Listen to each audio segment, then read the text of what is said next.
চটজলদি কোনো টিফিন বানিয়ে নিতে চাইলে তাহলে এই রেসিপিটা দেখুন। বাচ্চাদের টিফিন বক্সে অথবা বড়দের অফিস বক্সে একদিন দিয়ে দেখুন, প্রতিদিন বানিয়ে দেওয়ার অনুরোধ আসবে। এতটাই সুন্দর হয় খেতে যে বাচ্চাদের টিফিন বক্স প্রতিদিন খালি হয়ে ফিরবে। তাহলে পুরো ভিডিও দেখুন, একদম স্কিপ না করে। চলুন শুরু করি আজকের রেসিপি। নমস্কার বন্ধুরা, কেমন আছেন সবাই? ভালো তো? পাপিয়ার ঘরোয়া রান্না চ্যানেলটিতে সকলকে জানাই স্বাগত। চলে এসেছি আবারও একটা দুর্দান্ত স্বাদের রেসিপি নিয়ে। রেসিপিটা তৈরি করার জন্য আমি প্রথমেই কয়েক টুকরো চিকেন নিয়ে নিয়েছি, আর এটা আমি বোনলেস চিকেন নিয়েছি। কয়েক টুকরো ফ্রিজের মধ্যে চিকেন বাঁচিয়ে রাখলেই রেসিপিটা ঝটপট তৈরি হয়ে যাবে। চিকেন না থাকলেও কিভাবে বানিয়ে নিতে পারবেন সেটাও আমি বলে দেব। চিকেনের টুকরোগুলো কিন্তু আমি আগেই ভালো করে পরিষ্কার করে ধুয়ে রেখেছি। এবার টুকরোগুলোকে আমি আরও টুকরো টুকরো করে একদম কিমা করে তৈরি করে নেব। এটাকে একদম কিমা করে নিতে হবে। আপনারা ছুরি দিয়ে কিমা না করে চাইলে মিক্সিতে পেস্টও করে নিতে পারেন। এখানে সমস্ত চিকেনের টুকরোগুলোই কিন্তু কিমা করা হয়ে গেছে। এবার একটা প্লেটের মধ্যে আমি এগুলোকে তুলে নেব। এইভাবে কিমা করে নিলে রেসিপিটা তৈরি করতে খুব বেশি সময় লাগবে না, খুব তাড়াতাড়ি হয়ে যাবে, আর খেতে ভীষণ সুন্দর হবে। এটাকে এবার আমি একধারে রেখে দিচ্ছি। এদিকে আমি একটা থালার মধ্যে নিয়ে নিলাম 1 কাপ মাপের আটা। এটা হেলদিভাবে তৈরি করছি তাই আটা নিয়েছি, আপনারা চাইলে ময়দা দিয়েও তৈরি করতে পারেন। সামান্য পরিমাণ নুন দিয়ে দিলাম। এবার এখানে দিয়ে দিচ্ছি 1 টেবিল চামচ মাপের সাদা তেল। তেলটা দিয়ে হাত দিয়ে ভালো করে একটু মেখে নিতে হবে। পরিমাণে যদি আপনারা বাড়িয়ে নিতে চান তাহলে আটা বা ময়দার পরিমাণটা বাড়িয়ে নিতে পারেন। হাত দিয়ে মাখাতে মাখাতে যখন এইভাবে মুঠো হয়ে আসবে বুঝতে পারবেন যে ময়মটা খুব ভালো করে মাখানো হয়ে গেছে। এবার বাড়িতে থাকা নর্মাল জল দিয়েই আমি একটা ডো তৈরি করে নেব। অল্প অল্প করে জল দিয়ে প্রথমে মাখাতে থাকবো, তারপর একটা নরম ডো তৈরি করে নিয়েছি।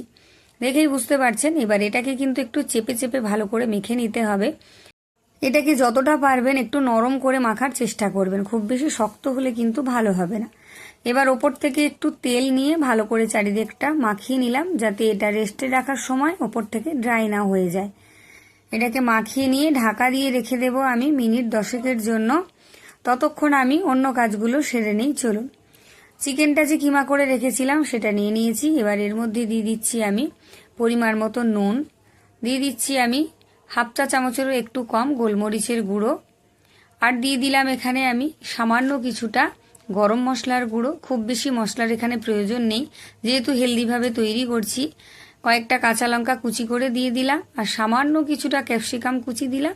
একটা ছোট সাইজের পেঁয়াজের অর্ধেক পেঁয়াজের কুচি দিলাম, আর এখানে একটা ছোট মাপের আলু আমি আগে থেকেই সেদ্ধ করে এইভাবে ম্যাশ করে রেখেছিলাম, সেটাও দিয়ে দিলাম। এবার হাত দিয়ে সব কিছুকে মাখিয়ে নিতে হবে। এখানে যদি আপনারা চান আরও কিছু মশলাপাতি দিতে পারেন, তবে চটজলদি বানিয়ে নিতে গেলে এর থেকে আর কিছু মশলা দেওয়ার প্রয়োজন নেই। এতেই ভীষণ সুস্বাদু আর ভীষণ টেস্টি হবে।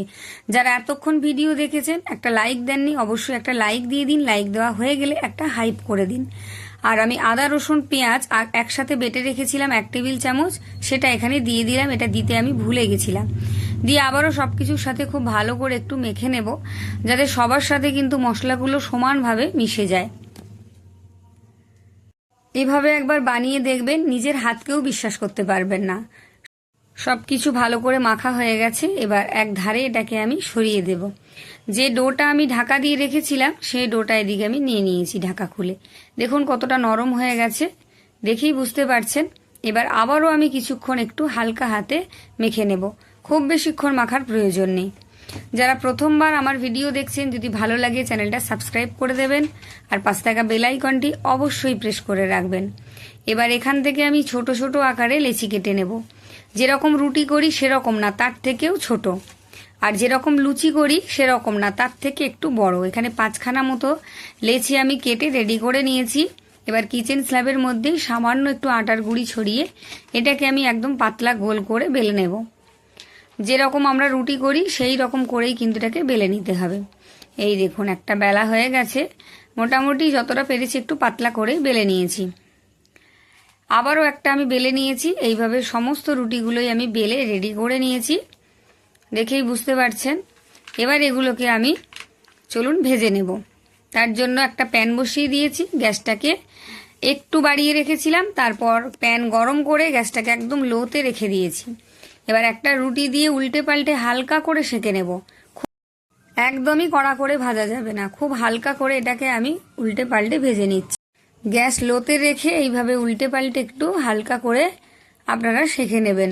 যারা ফেসবুক থেকে দেখছেন, যদি ভিডিও ভালো লাগে তাহলে পেজটা ফলো দিয়ে রাখবেন, একটা লাইক করে দেবেন, আর ভিডিওটা কেমন লাগলো অবশ্যই কমেন্ট করে জানিয়ে যাবেন। দেখুন একটা রুটি কিন্তু আমার সেকে রেডি হয়ে গেছে, এর থেকে বেশি আর ভাজবো না। দেখে নিশ্চয়ই বুঝতে পারছেন। আবারও একটা দিয়ে দিয়েছি। এইভাবে সমস্ত রুটিগুলোই আমি ভেজে রেডি করে নিয়েছি। আর রুটিগুলো সেঁকা হয়ে গেলে কিন্তু ঢাকা দিয়ে দিতে হবে সাথে সাথে, না হলে কিন্তু এগুলো শক্ত হয়ে গেলে আর রেসিপিটা ভালোভাবে তৈরি করা যাবে না। এবার একটা প্লেটের মধ্যে একটা রুটি নিয়ে আর সবগুলো যেগুলো আছে ঢাকা দিয়ে রেখে দিয়েছি। আর যে পুরটা তৈরি করে রেখেছিলাম সেটাই রুটির অর্ধেকটা অংশে দিয়ে দেব, পুরোটাতে না। দিয়ে ভালো করে চামচ দিয়ে এইভাবে একটু স্প্রেড করে দেব। খুব ঝটপট বানানো যায়। আমার দেখাতে যতটা বেশি সময় লাগছে, তৈরি করতে কিন্তু এতটাও সময় লাগবে না। আর বাচ্চারা তো ভীষণ পছন্দ করবে, বড়দেরও ভালো লাগবে। এবার ওপর থেকে সামান্য একটু চিকেন মশলা ছড়িয়ে দিলাম। আপনারা যদি চান একটু ম্যাগি মশলাও দিয়ে নিতে পারেন। এবার রুটিটাকে আমি ভাঁজ করে নিলাম, হাত দিয়ে একটু চেপে নিলাম। আর বাইরের যদি কোনো পুর বেরিয়ে থাকে হাত দিয়ে একটু চেপে ভেতরে ঢুকিয়ে নেবেন। একটা রেডি হয়ে গেছে, আমি আরও একটা রেডি করে দেখিয়ে দিচ্ছি যাতে আপনাদের বোঝার সুবিধে হয়। পুরটা যতটা পারবেন একটু বেশি করে দেবেন, তাহলে বাচ্চা বা বড় যেই খাক না কেন ভীষণ ভালো লাগবে। আর একদম পেট ভরা হেলদি খাবার। এটারও ওপর থেকে একটু চিকেন মশলা ছড়িয়ে দিলাম, দিয়ে রুটিটাকে ভাঁজ করে চেপে যে পুরগুলো বাইরে বেরিয়েছিল সেগুলোকে হাত দিয়ে একটু চেপে ভেতর দিকে ঢুকিয়ে দিয়েছি। ওপর থেকে একটু চেপে দেবেন, ব্যাস আটকে যাবে, খুলে যাওয়ার কোনো চান্স থাকবে না, ফেটে বেরিয়ে পুর বেরিয়ে যাওয়ার কোনো রকম সম্ভাবনা থাকবে না। সমস্ত কটাই আমি রেডি করে নিয়েছি। এবার গ্যাসে আমি প্যান বসিয়ে অল্প কিছুটা তেল দিয়েছি। তেলটাকে গরম করে গ্যাসটাকে একদম লোতে করে দুটো দুটো করে আমি দিয়ে দিচ্ছি। এখানে দুটো করেই ভাজা হবে। গ্যাসটাকে কিন্তু একদম বাড়াতে যাবেন না। এটাকে দিয়ে এবার আমি এখানে ঢাকা দিয়ে রেখে দেব 1 থেকে 1.5 মিনিটের জন্য। যেহেতু গ্যাস লোতে ছিল তাই কিন্তু পুড়ে যাওয়ার সম্ভাবনা একদমই নেই।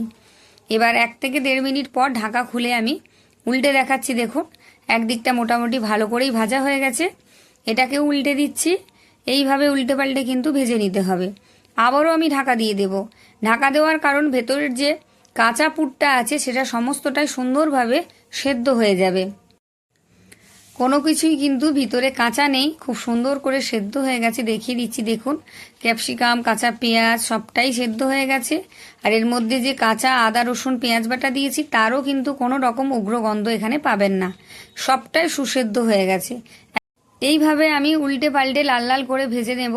আপনারা কে কোথা থেকে ভিডিওটা দেখছেন অবশ্যই জানিয়ে যাবেন, আর কারা কারা বানিয়ে খেয়েছেন আমাকে অবশ্যই কমেন্টের মাধ্যমে জানিয়ে যাবেন। আপনাদের সুন্দর সুন্দর কমেন্ট পড়তে কিন্তু ভীষণ ভালো লাগে। আপনাদের প্রত্যেককে আমি ধন্যবাদ জানাতে পারবো। এইভাবে দেখুন মুচমুচে করে কিন্তু ভেজে নিয়েছি একটা একটা করে। দেখেই বুঝতে পারছেন যে কতটা ওপর থেকে মুচমুচে হয়েছে আর ভেতর থেকে জুসি হয়েছে আর লোভনীয় হয়েছে দেখতে। আবারও দুটো দিয়ে দিলাম। এইভাবে সমস্ত টিফিনগুলোই কিন্তু আমি তৈরি করে নিয়েছি। লাল লাল করে ওপর দিকটা ভেজে নিয়েছি আর ভেতরটাও কিন্তু সবকিছু সুন্দরভাবে সেদ্ধ হয়ে গেছে। এগুলোর সাথে আর কিচ্ছু লাগবে না। চাইলে আপনারা সস বা পুদিনা পাতা বা ধনে পাতার চাটনির সাথে খেতে পারেন। যদি হাতের কাছে চিকেন না থাকে তাহলে সেদ্ধ আলু দিয়ে আর সমস্ত মশলা কাঁচা লঙ্কা পেঁয়াজ কুচি দিয়ে কিন্তু টিফিনটা অনায়াসে বানিয়ে নিতে পারবেন। আমি একটা ভেঙে দেখিয়ে দেব যে ভেতরটা কতটা সুন্দরভাবে সেদ্ধ হয়েছে। যারা এতক্ষণ আমার ভিডিও দেখলেন তাদের অসংখ্য অসংখ্য ধন্যবাদ। আমার পাশে থাকার জন্য নতুন এবং পুরনো বন্ধু সকলকে অসংখ্য ধন্যবাদ। দেখুন একটা ভেঙে দেখিয়ে দিচ্ছি যে ভেতর থেকে সব কিছু বেশ সুন্দর করে কিন্তু সেদ্ধ হয়ে গেছে, একটুও কোথাও কাঁচা নেই। তাহলে দেখা হচ্ছে আবার একটা নতুন ভিডিও নিয়ে। ততক্ষণ সবাই ভালো থাকবেন, সুস্থ থাকবেন। আবার নতুন কোনো রেসিপি নিয়ে দেখা হচ্ছে। ততক্ষণের জন্য টাটা।